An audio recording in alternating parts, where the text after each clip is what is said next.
ദുരന്തമുണ്ടായ കരൂരിലേക്ക് പോകാൻ ടി.വി.കെ അധ്യക്ഷൻ വിജയ് ഉടൻ കരൂരിൽ പോകുമെന്ന് പാർട്ടി നേതാക്കളെ അദ്ദേഹം അറിയിച്ചു.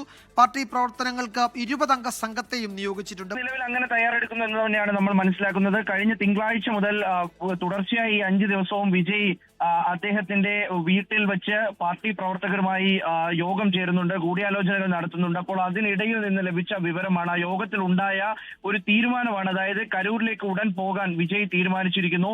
കരൂരിലേക്ക് ഉടൻ പോകുമെന്ന് അദ്ദേഹം പാർട്ടി പ്രവർത്തകരെ ഈ യോഗത്തിൽ അറിയിച്ചു. കരൂരിൽ മുന്നൊരുക്കങ്ങൾ നടത്താൻ അവിടുത്തെ പാർട്ടി പ്രവർത്തകർക്ക് അദ്ദേഹം നിർദ്ദേശം നൽകുകയും ചെയ്തു. അദ്ദേഹം എത്തുന്നതിന് മുന്നോടിയായിട്ടുള്ള ചെയ്തു തീർക്കേണ്ട മറ്റു കാര്യങ്ങളൊക്കെയും വളരെ വേഗത്തിലാക്കാൻ അദ്ദേഹം നിർദ്ദേശം നൽകിയതായാണ് പറയുന്നത്.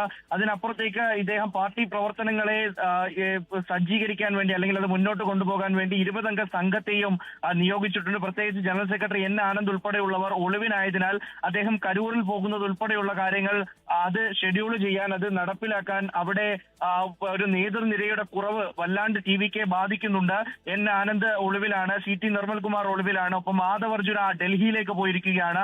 അപ്പോൾ പാർട്ടിയുടെ പ്രധാനപ്പെട്ട നേതാക്കളൊന്നും ഇപ്പോൾ ഇവിടെ ഇല്ല, വിജയ് ഒറ്റയ്ക്കാണ്. അപ്പോൾ അങ്ങനെ അതിനെ മറികടക്കാൻ വേണ്ടിയിട്ടാണ് ഇപ്പോൾ ഒരു 20 അംഗ ഒരു ടീമിനെ രൂപീകരിച്ചുകൊണ്ട് കരൂരിലെ ഈ യാത്ര ഉൾപ്പെടെയുള്ള മറ്റു കാര്യങ്ങൾ കോർഡിനേറ്റ് ചെയ്യാൻ വേണ്ടി, പാർട്ടിയുടെ തുടർ പ്രവർത്തനങ്ങൾ ഊർജിതമാക്കാൻ വേണ്ടി വിജയ് ഇത്തരത്തിലൊരു സംഘത്തെ രൂപീകരിച്ചിരിക്കുന്നത്.